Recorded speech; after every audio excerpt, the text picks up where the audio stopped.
Halo semua, gimana kabarnya? Semoga semua dalam keadaan sehat. Jumpa lagi bersama saya Diki dan pada sesi pembelajaran sentral klasik. Di video kali ini kita akan membahas topik mengenai wawasan dasar pendidikan seni di sekolah dasar. Oke, pendidikan seni di sekolah dasar itu ada banyak ragamnya.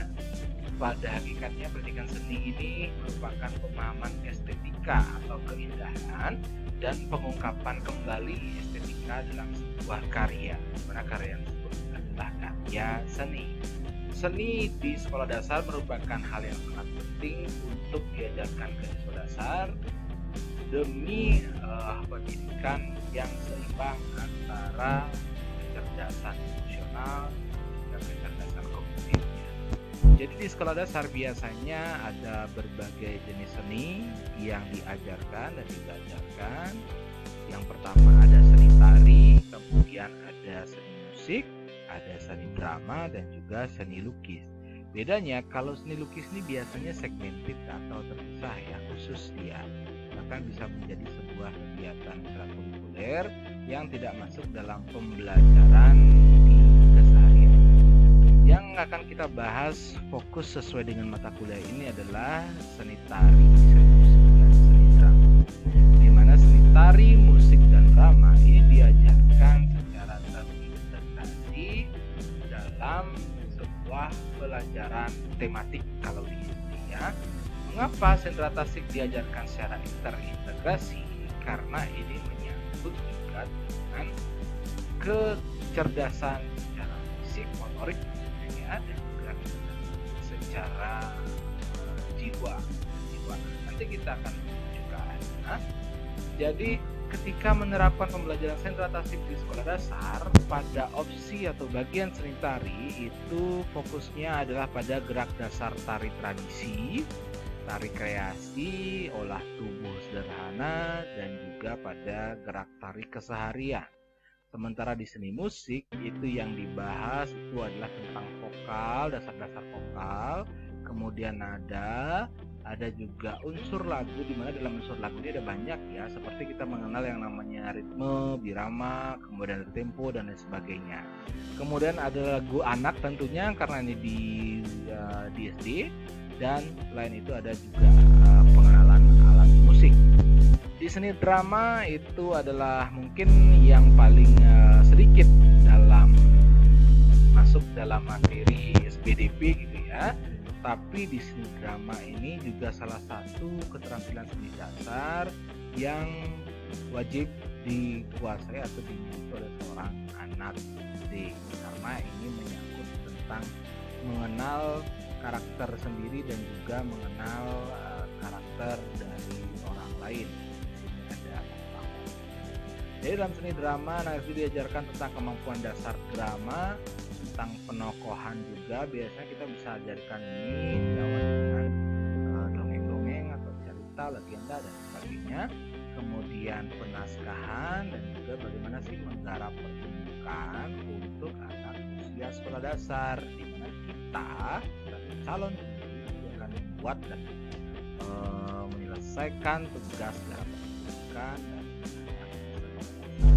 Hal yang perlu diperhatikan dalam melaksanakan pembelajaran sentra tasik di sekolah dasar itu ada dua. Ini ada memperhatikan aspek fisik dan karakteristik ekspresi. Aspek fisik ini kita harus kenali bahwa pembelajaran sentra tasik ini menyangkut juga tentang pelibatan perkembangan fisik anak, di mana anak siswa SD ini perkembangan fisiknya ketika masuk usia kelas 1 SD itu berada pada periode peralihan dari pertumbuhan cepat ke fase perkembangan yang lebih lambat ya. Makanya kalau anak SD itu ketika sudah mulai besar dia akan lebih lambat perkembangan fisiknya.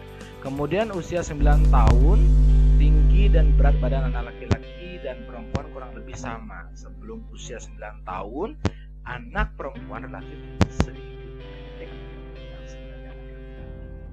Kemudian pada umumnya anak perempuan mulai mengalami masa lonjakan pertumbuhan dan juga lengan dan kaki mulai tumbuh cepat. Makanya kalau itu kita sering lihat kalau anak perempuan lebih besar perawakan fisiknya pada anak laki-laki ya.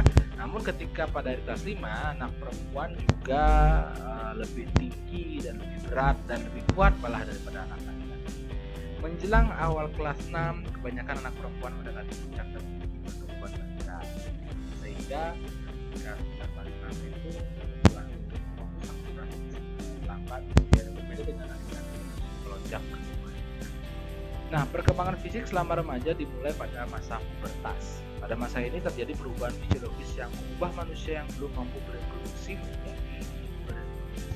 Nah, itu adalah fisik yang perlu dipertimbangkan oleh seorang guru dalam membuat pembelajaran sentra tasik di sekolah dasar. Jadi bagaimana sih mengukur jenis-jenis kesenian atau bentuk tarian, kemudian bentuk pengajaran musik, bentuk drama dengan memperhatikan fisik dari laki-laki atau perempuan di sekolah dasar, ya. Jadi jangan sampai misal ini ada adegan angkat-angkatan gitu ya yang terlalu banyak sebenarnya dialami oleh anak laki-laki, padahal pada masa SD kurang kuat daripada si perempuan. Selanjutnya ada karakteristik SD, di mana anak SD ini sedang senang-senangnya bermain, kemudian anak SD juga sangat senang bergerak, anak SD juga senang berkelompok dan senang merasakan atau melakukan sesuatu secara langsung. Ya, jadi aplikasi dari adanya karakteristik ini banyak sekali, di mana semua garapan pertunjukan itu akan lebih banyak ke arah permainan, kemudian kegiatan beramai-ramai, kolosal gitu ya, atau hal yang lebih melibatkan gerak dan gerak-geraknya tidak boleh terlalu sulit atau kompleks.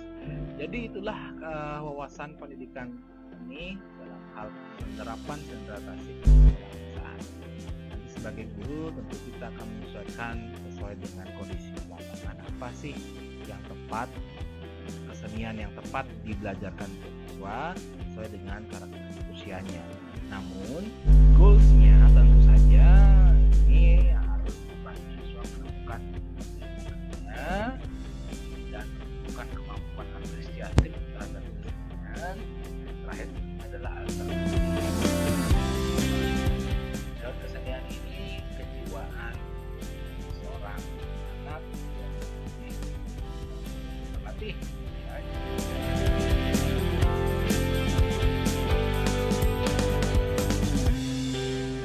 Itu adalah manfaat tujuan dari pendidikan seni. Sekian materi pada video kali ini merupakan wawasan dasar pada pendidikan untuk mempelajari materi-materi selanjutnya terkait dengan pendrama tari musik di sekolah dasar. Selamat melanjutkan kegiatan belajar. Sampai jumpa di video berikutnya.